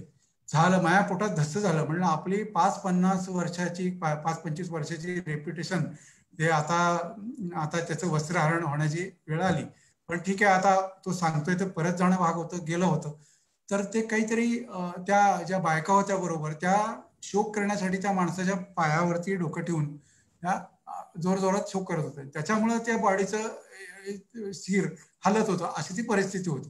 तरी परंतु पुन्हा खात्री करण्यासाठी पुन्हा मी ते ऑस्कल्टेट केलं की म्हणलं बाबांनो असं काही नाही, तुम्हाला भावनेच्या पोटी असं वाटतंय, पण ते गेलेत. हा प्रसंग मी अजून विसरू शकत नाही आणि हे खूप अवघड गोष्ट असती. अनुभव थोडंसं तारतम्य यातनं आपल्याला बाहेर पडायला लागतं. आता सर अजून एक विषय असा होता की पुण्याचा बार खूप प्रसिद्ध आहे. आमच्या या सगळ्या पोस्टमार्टमची परिणती बऱ्याच वेळा कोर्टामध्ये होते आणि कोर्टामध्ये आम्हाला एक्सपर्ट विटनेस म्हणून साक्ष द्यायला लागते. या एक्सपर्ट विटनेस या कन्सेप्टची सुद्धा थोडीशी माहिती देतो. सर्वसामान्य जे साक्षीदार असतात ते साक्षीदार आणि जे तज्ज्ञ साक्षीदार असतात त्यांच्यात एक बेसिक फरक असा असतो की जे सर्वसामान्य साक्षीदार असतात ते एकतर सरकारी पक्षाचे असतात किंवा डिफेन्सचे साक्षीदार म्हणून तिथे येतात. म्हणजे त्यांनी तिथे येतानाच एक बाजू किंवा एक धोरण स्वीकारून ते तिथं आलेले असतात. तज्ज्ञ साक्षीदार तसा नसतो. तज्ज्ञ साक्षीदार हा सर्व अर्थाने निष्पक्ष साक्षीदार असतो आणि तो न्याय प्रक्रियेला म्हणजे न्याय द्यायला न्यायाधीशांना मदत करण्याची जी यंत्रणा असती त्याची एक महत्वाची कडी म्हणून तो तिथं आलेला असतो. आम्हाला हे माझे जे शिक्षक होते मला ज्यांनी फोरेन्सिक मेडिसिन शिकवलं डॉक्टर लक्ष्मीकांत बडे, म्हणजे आज जे काही मला फोरेन्सिक मेडिसिन मधनं नॉलेज आहे ते त्या माझ्या गुरुजनांच्या मुळे आहे. त्यांनी जे शिकवले त्यातनं जे काही शिकलो ते वापरून मी 20-25 वर्ष सर्वाईव्ह झालो. ते आम्हाला नेहमी ही बाजू अतिशय ठासून सांगायचे की तुम्ही जाताना तज्ज्ञ म्हणून तिथे जात आहात, तुम्ही ना सरकारी पक्षाचे आहात ना डिफेन्स पक्षाचे आहात. एक प्रोटोकॉल म्हणून तुम्हाला समन सरकारी पक्षामार्फत आलेला असला तरी तुम्ही सरकारी वकील सांगतात तसंच बोलणं याला बांधील अजिबात नाही. तुम्ही तुमचं जे काही निष्पक्ष मत आहे ते ठामपणाने तिथं मांडलं पाहिजे. हे सगळं सांगायचं काय कारण की तिथे त्या काळात पुण्याचे जे बार होता त्याच्यामध्ये 2-3 ज्येष्ठ वकील होते. त्यांचा फोरेन्सिक मेडिसिन आणि मेडिकल ज्युरिस्प्रुडन्सचा तगडा अभ्यास होता. आम्ही मोदी वाचलं नसेल एवढा त्या लोकांनी मोदी वाचायचे. अतिशय सूक्ष्म बारकावे हुडकून ते आमची काही वेळेला अक्षरशः भंभेरी उडवायची. म्हणजे तिथे जाताना आदले 2 दिवस आम्हाला अभ्यास करून त्यातले एक UA जाधवराव म्हणून वकील होते, ते सरकारी वकील होते आणि भयंकर त्यांची रेप्युटेशन होती. तर त्यांनी एकदा ते डिफेन्सला ते सरकारी पक्षाच्या वतीनं सर तपासणी घेणार आहेत असं मला समजलं असल्यामुळं मी थोडा घाबरतच गेलो. साक्षीदाराच्या पिंजऱ्यात उभं राहिलो. त्यांनी नाव बी विचारलं. मला म्हणले डॉक्टर तुम्हाला नोकरीला लागून किती वर्ष झाली? मी म्हटलं सर त्यावेळेला 1 वर्ष झालं म्हणले. हा मग बरोबर आहे म्हणले. मग मी तुम्हाला फक्त एकच प्रश्न विचारणार म्हणले की झालं हे सगळे प्रश्नाचा रोख मला काही कळे ना की आपले काहीतरी गंभीर गफलत झालेली आहे ती त्यांनी पकडलेली आहे आणि आता आपलंच पोस्टमॉर्टम व्हायची बहुतेक वेळ आलेली आहे. म्हणजे काय आता आलिया भोगासी असावे साधारण म्हटलं तर विचारा. मी म्हणले तुमचं डॉक्टर असून इतकं चांगलं हस्ताक्षर कसं काय आहे असा त्यांनी प्रश्न विचारला आणि अक्षरशः सगळं कोर्टरूम एक 10 मिनिटं हसत होतं. ते म्हणले मी इतकी वर्ष या बारमध्ये काम करतोय, मला पहिल्यांदा पोस्टमॉर्टम नोट सुरुवातीपासून शेवटपर्यंत कुणाचीही मदत न घेता वाचायला आली. ती पोस्टमॉर्टम नोट तुमची सेल्फ एक्सप्लेनेटरी आहे, मला त्याच्याविषयी काही विचारायचं नाहीये, पण तुमच्या बाकीच्या लोकांनी माझी विनंती आहे कृपा करून की असंच काहीतरी लिहा आणि आमचं काम थोडंसं सोपं करता आलं तर पहा. असेच एक ज्येष्ठ वकील काही कारणाने आमच्या डेड हाऊसला आले. त्यांच्या धाकट्या भावानी दुर्दैवाने आत्महत्या केली होती आणि ते आत्महत्या केली. ते भाऊ वेगवेगळे राहायचे. थोरले भाऊ वकील जे होते ते थोरले भाऊ धाकट्या भावाने आत्महत्या केली. त्याची बॉडी ताब्यात घ्यायला ते आले होते. मग ते आमचं प्रोसिजर आपल्याला मी सांगितलं की आयडेंटिफिकेशन झाल्याशिवाय ते बॉडी ताब्यात द्यायची नाही. तर मी त्यांना म्हटलं सर आपण माझ्याबरोबर शीतगृहात येऊ शकाल काय? ते म्हणले कशासाठी? तर म्हणलं आपल्याला थोडीशी ती बॉडी आयडेंटिफाय करायची, ती बॉडी आम्ही तुम्हाला दाखवतो. तर ती बॉडी मी बाहेर इकडे म्हणजे त्या शीतगृहात बाहेर आणून थोडी मोकळ्यावर ठेवू का? तर ते म्हणलं काय गरज आहे, मी येतो ना तुमच्याबरोबर. म्हणजे 2 मिनिटाच्या कामासाठी तुम्ही हे सगळं कशाला करताय?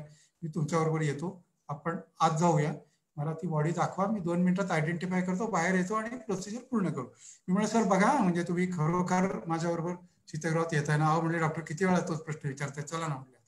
ठीक आहे म्हणलं चला म्हणलं. त्यांना नेलं आम्ही, ते शीतगृहाचं दार उघडलं. तर त्या शीतगृहामध्ये मगाशी सांगितलं तसं 5-50 बॉडीज अशा स्टॅक करून वेगवेगळ्या ठिकाणी ठेवलेल्या होत्या. त्यात त्यांच्या भावाची बॉडी आम्ही त्यातल्या त्यात दाराजवळ आणून ती ठेवलेली होती. ते आत आले, त्यांनी सगळं दृश्य पाहिलं, त्यांनी भावाची बॉडी कशी तरी आयडेंटिफाय केली. ते बाहेर आले आणि ते अक्षरशः बाहेर येऊन आमच्या कार्यालयात मटकन खाली बसले, शून्य झाले होते ते. आणि ते म्हटले की तुम्ही लोक साक्षीला ज्या वेळेला येता त्यावेळेला अगदी त्वेषाने तुमचं काम, तुमचे अक्षरशः तुम्ही काय जे निष्कर्ष काढलेत त्याच्या चिंधड्या कशा उडवायच्या याच्यात एका विचारात असे, पण तुम्ही लोक काय काम करता ते मला आज सांगितलं. मला या सगळ्या प्रक्रियेकडे बघण्याचा एक नवा दृष्टिकोन डॉक्टर मिळाला. तुमचे सगळ्यांची कमाल आहे म्हणले की तुम्ही कशा या वातावरणात सर्वाइव्ह होता आणि कसं काम करता. असे वेगवेगळे किस्से आहेत. ह्या वकील साहेबांची गोष्ट सांगता सांगता एक वरिष्ठ म्हणजे पोलीस अधिकाऱ्याची त्या ठिकाणी मला आवर्जून उल्लेख करावा असा वाटतो. त्या पोलीस अधिकाऱ्याचा मुलगा त्यांनी रेल्वे रुळावरती सुसाईड केली आणि त्याची बॉडी अशीच आणली होती. आम्ही तो सापडत नव्हता ऍक्च्युली मुलगा, आणि नंतर ते बॉडी आधी आमच्याकडे अनोळखी म्हणून आली, नंतर आयडेंटिफिकेशन झालं, नंतर तो त्या वरिष्ठ अधिकाऱ्याचा मुलगा आहे असं समजलं आणि मग त्यांना निरोप गेला आणि मग ते ती बॉडी क्लेम करण्यासाठी आले. तर आल्यानंतर आता ते पोलिसात असल्यामुळं ते ऑब्व्हियसली म्हणले की मी येतो आणि ती बॉडी आयडेंटिफाय. त्यावेळेला ते ड्रेसात होते, फुल ड्रेसात ते आत आले. त्यांनी ती छिन्न विच्छिन्न झालेली बॉडी इतक्या धीर गंभीरपणाने ती आयडेंटिफाय केली, इतक्या शांतपणाने आम्हाला त्यांनी सांगितले की हो तोच माझा मुलगा आहे. आणि कुठेही त्यांनी ते घाललेल्या गणवेशाची गरिमा आपण ज्याला म्हणतो ना ती कमी होणार नाही अशा पद्धतीचं ते धीरोदात्त आणि अतिशय गांभीर्यपूर्ण वर्तन होतं. ते फक्त त्यांचं दुःख मला त्यांच्या डोळ्यातनं कळत होतं त्या दिवशी. बाकी त्याची बॉडी एका पोलीस अधिकाऱ्याची, एका शिस्तशीर पोलीस अधिकाऱ्याची होती. असे अनेक प्रसंग आहेत. लोक त्या मरण कल्पनेला कसं कसं सामोरे जातात, कशा पद्धतीने रिॲक्ट होतात, कशा पद्धतीने ते सगळं एक तिथला मनोव्यापार चालतो. खरोखर ही म्हणजे एक वेगळीच अद्भुत दुनिया आहे. जगणाऱ्या काही लोकांचं अर्थशास्त्री डॉक्टर आपण बोलून गेला आणि तिथं जगणाऱ्या व्यक्तीचं दररोजचं असणारं आयुष्य काय असतं हे तुम्ही आज उलगडून दाखवलं. एक प्रश्न असाच की या सगळ्या प्रसंगांमध्ये डॉक्टरांच्यावर हल्ले होतात, तसं या ठिकाणी पोस्टमॉर्टम विभागावर प्रश्नचिन्ह बऱ्याच वेळा उत्पन्न होतं. मग ते प्रत्येक कालानुरूप त्या पद्धतीचे प्रश्न असतात. जसं की आता गैरसमज पसरवला जातोय की बॉडी कोरोनाची ताब्यात दिली जात नाही, आणि ताब्यात दिली जात नाहीत का तर तुम्ही कोरोना इन्फेक्टेड होऊ नये, कुटुंबापासून आणि इतर लोकांना ते होऊ नये, संसर्ग होऊ नये, हे त्या पाठीमागचं शास्त्रीय कारण जे सगळीकडे बोललं जातं, सांगितलं जातं. पण काही व्हॉट्सअप मेसेजेस आहेत, व्हॉट्सअप युनिव्हर्सिटी आहे, समाज सोशल मीडिया आहे, त्या माध्यमातून असं येतं की कोरोना पॉझिटिव्ह पेशंटची बॉडी ज्या वेळेला पॅक करून दिली जाते त्यावेळेला त्यांचे ऑर्गन बऱ्याच वेळेला काढून घेतले जातात. हा गैरसमज असेल किंवा समज असेल, पण इतक्या वर्षाचा तुमचा वैद्यकीय शास्त्रातला अनुभव या प्रश्नाकडे ज्या वेळेला बघता तुम्ही, हे ज्या वेळेला माहिती तुमच्यापर्यंत पोहोचते त्यावेळेला तुमच्यातला लेखक, तुमच्यावरचे असणारे सगळे संस्कार आणि ही सगळी तुमची कर्मभूमी, तुम्ही या क्षेत्रामध्ये काम केलेलं आहे, तर तुमची मतं, तुमचे विचार नेमके काय असतात त्यावेळेला? मला थोडंसं वाईट वाटतं हे सगळं ऐकल्यानंतर. आपल्याकडं आता अनफॉर्च्युनेटली असं आहे की आपल्याकडे गॉसिप फार लवकर स्प्रेड होती, पण आम्ही डॉक्टर मंडळी किंवा शासन किंवा वेगवेगळ्या यंत्रणा जर एखादी चांगली गोष्ट लोकांपर्यंत पोहोचवायला गेलो तर त्याचा वेग अतिशय मंद असतो. गॉसिप मात्र अतिशय वाईल्ड फायर सारखं सगळीकडे जातं. ते ठीक आहे म्हणजे, पण या कोरोनाच्या डेथ बद्दल आणि त्याचे अवयव काढून घेतले जाण्याबद्दल हे पूर्णपणे खोटं आहे. एकतर गोष्ट की ज्याला कोरोना झालाय त्या कोरोनाग्रस्त पेशंटचे अवयव दुसऱ्या कोणाला कसे वापरता येतील, साधा म्हणजे एक बेसिक आपण सायंटिफिक विचार केला तर ते अतिशयोक्ती आहे हे आपल्याला कळतं. आणि अशा पद्धतीच्या कुठल्याही घटना होत नाहीत. या पोस्टमॉर्टमच्या प्रोसिजरमध्ये माझ्या एका बेसिक कॅल्क्युलेशन प्रमाणे म्हणजे आपण पोलिसापासून सुरुवात केली तर ते एंड रिझल्ट त्याचा पोस्टमॉर्टम कम्प्लीट करून बॉडी ताब्यात देणं, ही जी सगळी प्रक्रिया असते ना त्याच्यामध्ये 5 ते 7 वेगवेगळ्या एजन्सीचे लोक इन्व्हॉल्व असतात.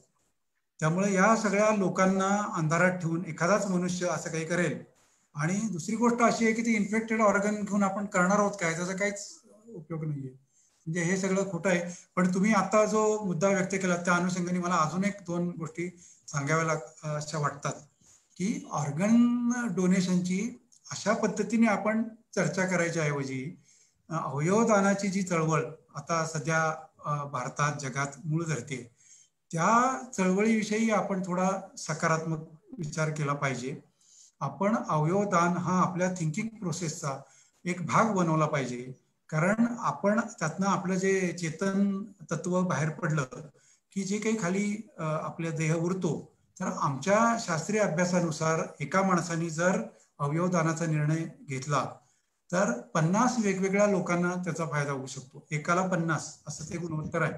आणि कुठले कुठले अवयव आपण घेऊ शकतो, कॉर्निया घेऊ शकतो, फुफ्फुस घेऊ शकतो, हृदय घेऊ शकतो, लिव्हर घेऊ शकतो, पॅनक्रियाज आहे, त्वचा आहे, बोन मॅरो आहे. आणि ह्याच्या सगळ्यासाठी एक रिजनल ट्रान्सप्लांट कमिटी आहे राज्य शासनाची, त्याचं मला वाटते पुण्यातच हेडक्वार्टर आहे. त्याची एक चांगली वेबसाईट आहे. आपण सगळ्यांनी त्या वेबसाईटला, आता करोनामुळे जे आपल्याला अवधी मिळतोय त्या अवधीत त्या वेबसाईटला व्हिजिट द्यावी. तिथे सगळ्या शंका कुशंकांची उत्तरं दिलेली आहेत. आणि त्याच्यानंतर ही आपण एक चळवळ म्हणून, हा करोनाचा जो कालावधी आपल्याला सापडलाय, तर या अवयवदानाची चळवळ आपण थोडी पुढे नेली पाहिजे. त्याचबरोबर नेत्रदानाची चळवळी आपण पुढे नेली पाहिजे. एक तुम्हाला एक इंटरेस्टिंग गोष्ट या ठिकाणी अशी सांगतो की श्रीलंका हा देश आहे, त्या श्रीलंका देशामध्ये प्रिव्हेंटेबल ब्लाइंडनेस म्हणजे उपचारांनी जो आंधळेपणा घालवता येतो, म्हणजे जिथे कॉर्नियल ट्रान्सप्लांट करून जो आंधळेपणा बरा करता येतो, अशा प्रकारचा एकही रुग्ण श्रीलंकेमध्ये नाही.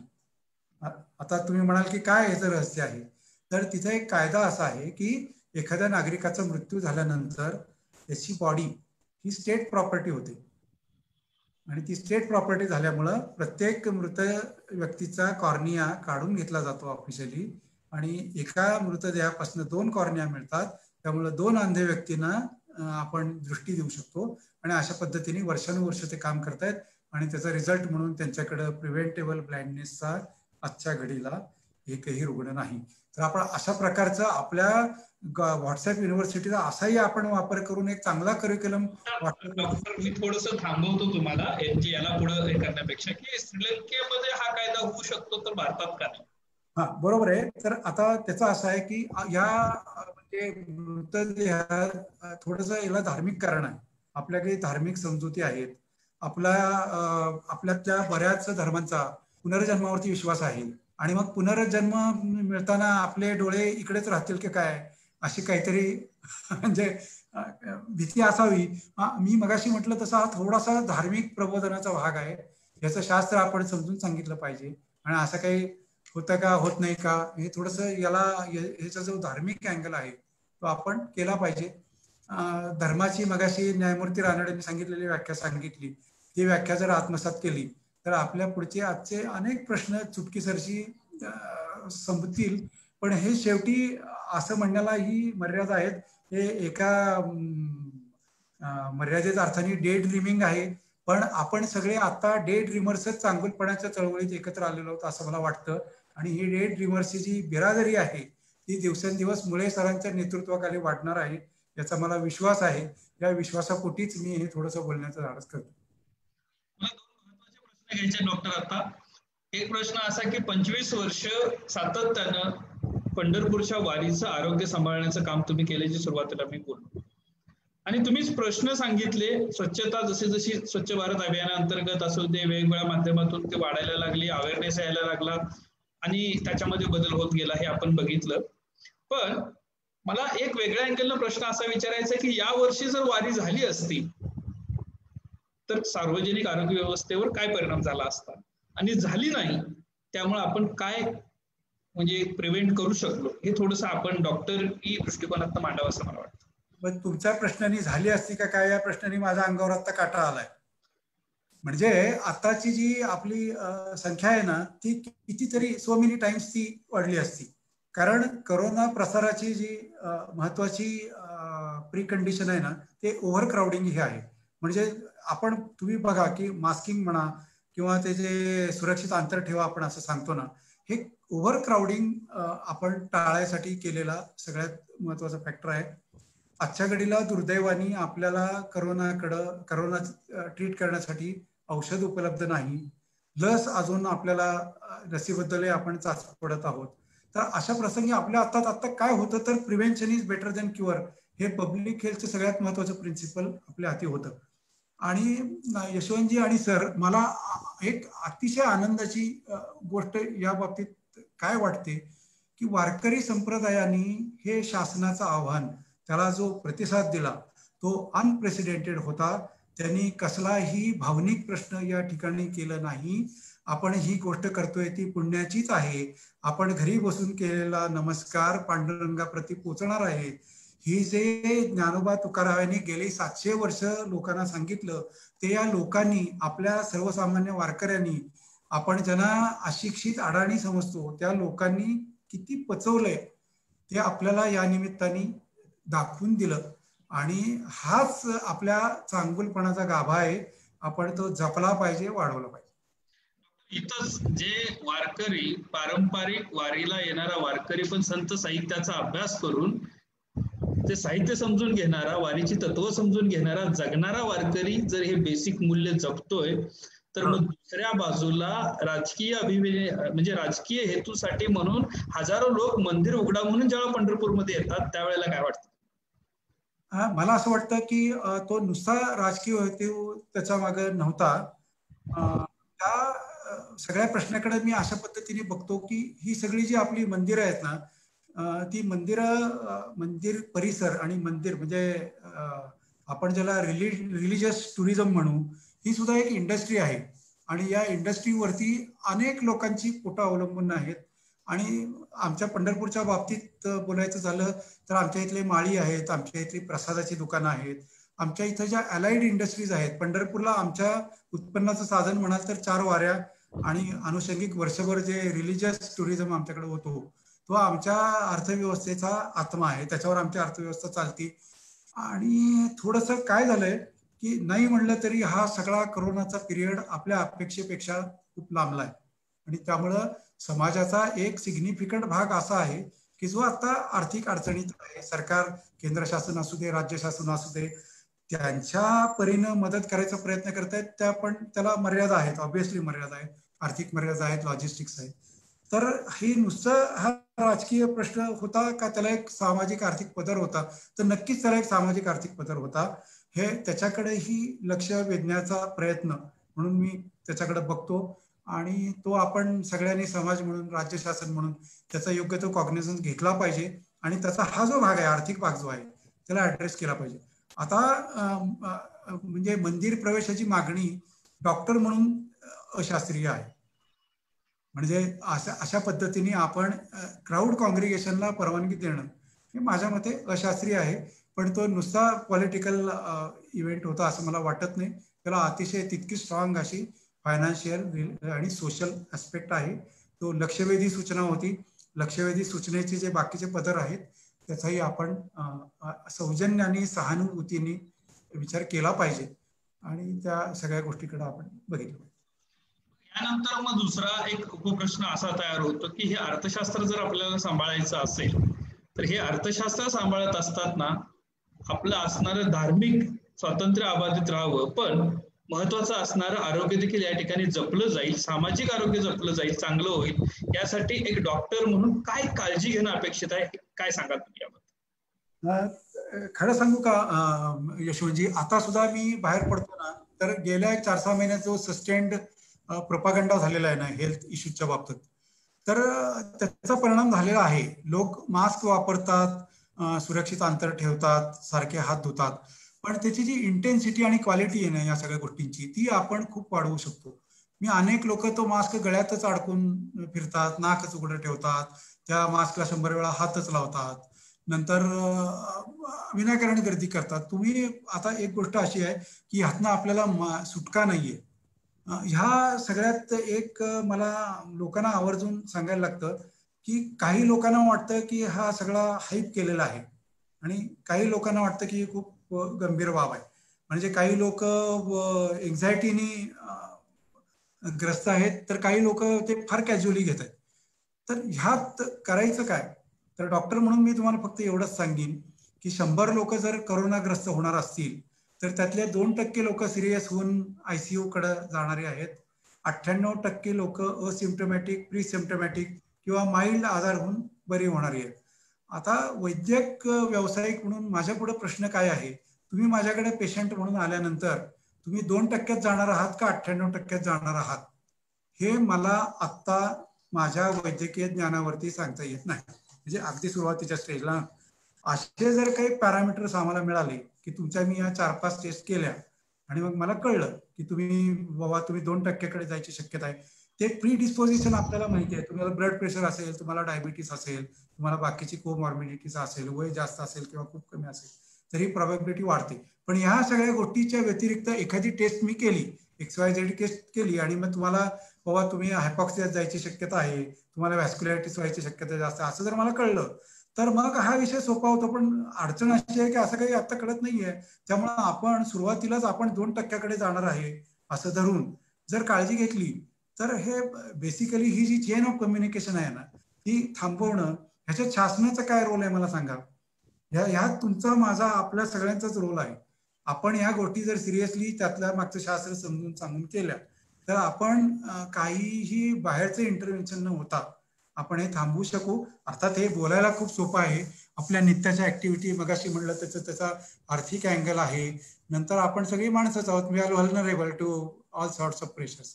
तरी परंतु आपण मला असं वाटतंय की हे जे काही 3 गोष्टी सांगितल्या गेल्यात ना की मास्किंग करा, तुम्ही सेफ डिस्टन्स ठेवा आणि वारंवार हात धुवा, आजार समजून घ्या. व्हॉट्सअप युनिव्हर्सिटीच्या रुमर्स वरती विश्वास ठेवू नका. तुम्ही खात्रीशीर ICMR ची वेबसाईट आहे, आपल्या आरोग्य खात्याचे वेबसाईट आहेत, त्याच्यावरती तुम्हाला भेट द्या. आणि अजून एक गोष्ट तुम्हाला सांगायची होती की इम्युनिटी बुस्टर्स हे इम्युनिटी बुस्टरचा एका ठराविक कालावधीत रोल आहे. पण इम्युनिटी बुस्टर घेतली म्हणजे आपल्या होती काहीतरी चिलखत चढलं आणि आता चला लढायला असं काही नसतं. तुम्हाला झाला तर तुमच्या शरीराने जो प्रतिसाद देईल त्या प्रतिसादाची क्वालिटी एनहान्स करण्यासाठी हे सगळे उपाय आहेत. ही ट्रीटमेंट नाही. हे आपण सगळ्यांनी जरूर लक्षात ठेवायला पाहिजे. नक्कीच सर.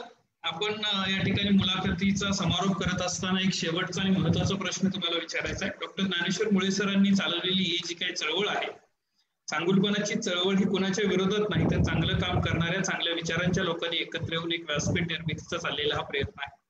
तर या चांगुलपणाच्या चळवळीमध्ये समाजातल्या वेगवेगळ्या घटकांनी सहभागी व्हावं यासाठी आपण कशा पद्धतीने आवाहन करावं? मगाशी म्हटलं तसं आपण धर्माची, डॉक्टर आमचे दत्तप्रसाद दाभोळकर जे मुळे सरांचे पण मित्र आहेत, ते धर्माची व्याख्या यशवंतराव अतिशय साधी करतात. माणसानी माणसाशी माणसासारखं वागावं. माझ्या दृष्टीनं चांगुलपणाच्या चळवळीचा मला समजलेला अर्थ हाच आहे की माणसानी दुसऱ्या माणसाशी माणसासारखं वागावं. बस फक्त एवढंच आपण करा. आपण नागरिक म्हणून आपली जी काही कर्तव्य आहेत ती पार पाडा. आपण एक व्यष्टी बरोबर समष्टीचा पण भाग आहोत हे भान आपण सरळ सतत मनात बाळगा. आणि दुसऱ्याचं चांगलं करता नाही आलं तर वाईट तरी निदान करू नका. आणि हे करण्यासाठी आपल्याला मार्गदर्शक म्हणून मुळे सर आहेत. तुमचे ऊर्जा फाउंडेशन आहे, एक चांगलं एक ग्रुप या निमित्ताने फॉर्म होतोय. आपण वैद्यकीय क्षेत्राच्या बाबतीत मगाशी मी तुम्हाला म्हणलं तसं अवयवदान आहे, नेत्रदान आहे. नंतर आता कोविडच्या संदर्भात जर बोलायचं झालं तर प्लाझ्मा थेरपी, कॉन्व्हलेसेंट प्लाझ्मा थेरपी हा एक अँगल हळूहळू डेव्हलप होतोय. तो अजून पूर्ण डेव्हलप झालेला नाही पण ते इव्हॉल्विंग सायन्स आहे. एक टप्पा असा येणार आहे की आपल्याला कोविडमधनं बरे झालेल्या रुग्णांचा प्लाझ्मा लागणार आहे. तर अशा वेळेला आपण या ऊर्जा फाउंडेशनच्या माध्यमातून, तुमच्या चळवळीच्या माध्यमातून अशा प्लाझ्मा दात्यांची एखादी डिरेक्टरी तयार करता येते का, त्याची काही चेन तयार करता येते का, असं आपण नक्कीच बघू, जेणेकरून लोकांना त्याचा खऱ्या अर्थाने फायदा होईल आणि आपण आपलंच आयुष्य एका पद्धतीने समृद्ध करणार आहोत. यातनं जो आनंद मिळतो तो आपल्या जे भौतिक आनंद आहेत त्यापेक्षा वेगळ्या कोटीचा असतो. आणि पंढरपूरच्या लोकांना या चांगुलपणाकडे जायला फारसा त्रास होऊ नये, कारण आम्ही सकाळपासून संध्याकाळपर्यंत आमच्या भोवती अशा पद्धतीचे एक लोक बघत असतो. आणि तुकाराम महाराजांनीच म्हटलंय की या पंढरीचे भूत मोठे. त्यांनी सगळ्यांना वेळ लावलेला आहे. तो तुकारामांचा अभंग मला इथं आठवतो. आपल्या त्या काळात पण आपल्या सोबत तुकाराम होते, या काळात ज्ञानेश्वरजी आहेत. त्यामुळे आपला मार्ग बरोबर आहे, त्या मार्गानेच आपण आपली वाटचाल करूया. मला या ठिकाणी बोलवलं, सरांच्या बरोबर संवाद साधायची दुर्लभ संधी मिळवून दिली, त्याबद्दल ऊर्जा फाउंडेशनचे व्यक्तिशः तुमचे आणि मुळे सरांचे मी आभार मानतो. धन्यवाद. धन्यवाद सर. आजच्या या कार्यक्रमामध्ये येऊन आपण आपले अनुभव संपन्न असे विचार मांडले आणि मरणाच्या दारात शेवटी येणारे यातना ज्या असतात, तिथं जगणारे या ठिकाणी लोक असतात, त्यांची एक अर्थव्यवस्था असते, त्यांचेही विचार असतात आणि त्यांची कार्यपद्धती असते. हा एक अतिशय वेगळा विषय आमच्या सर्व श्रोत्यांना समजावून सांगितला, त्याबद्दल आपले चांगुलपणाच्या चळवळीच्या वतीनं खूप खूप आभार. आजच्या या कार्यक्रमामध्ये डॉक्टर ज्ञानेश्वर मुळे सर हे देखील सहभागी झाले, त्यांनी आपल्याशी संवाद साधला, त्याबद्दल त्यांचेही मनपूर्वक आभार. आपला हा कार्यक्रम घडवून आणण्यासाठी महत्वाची समन्वयाची भूमिका अरुणा पुरोहित मॅडम यांनी पार पाडली, त्याबद्दल त्यांचे मनपूर्वक आभार. आणि टेक्नॉलॉजिकली हा उपक्रम युट्यूबच्या माध्यमातून लोकांच्या पर्यंत पोहोचवण्यासाठी मदत करणारे पार्थ नॉलेज नेटवर्क यांचे विशेष आभार. आणि शेवटी सर्व प्रेक्षक जे आज या ठिकाणी कार्यक्रम बघतात त्या सर्वांचे मनपूर्वक आभार. जय हिंद, जय महाराष्ट्र.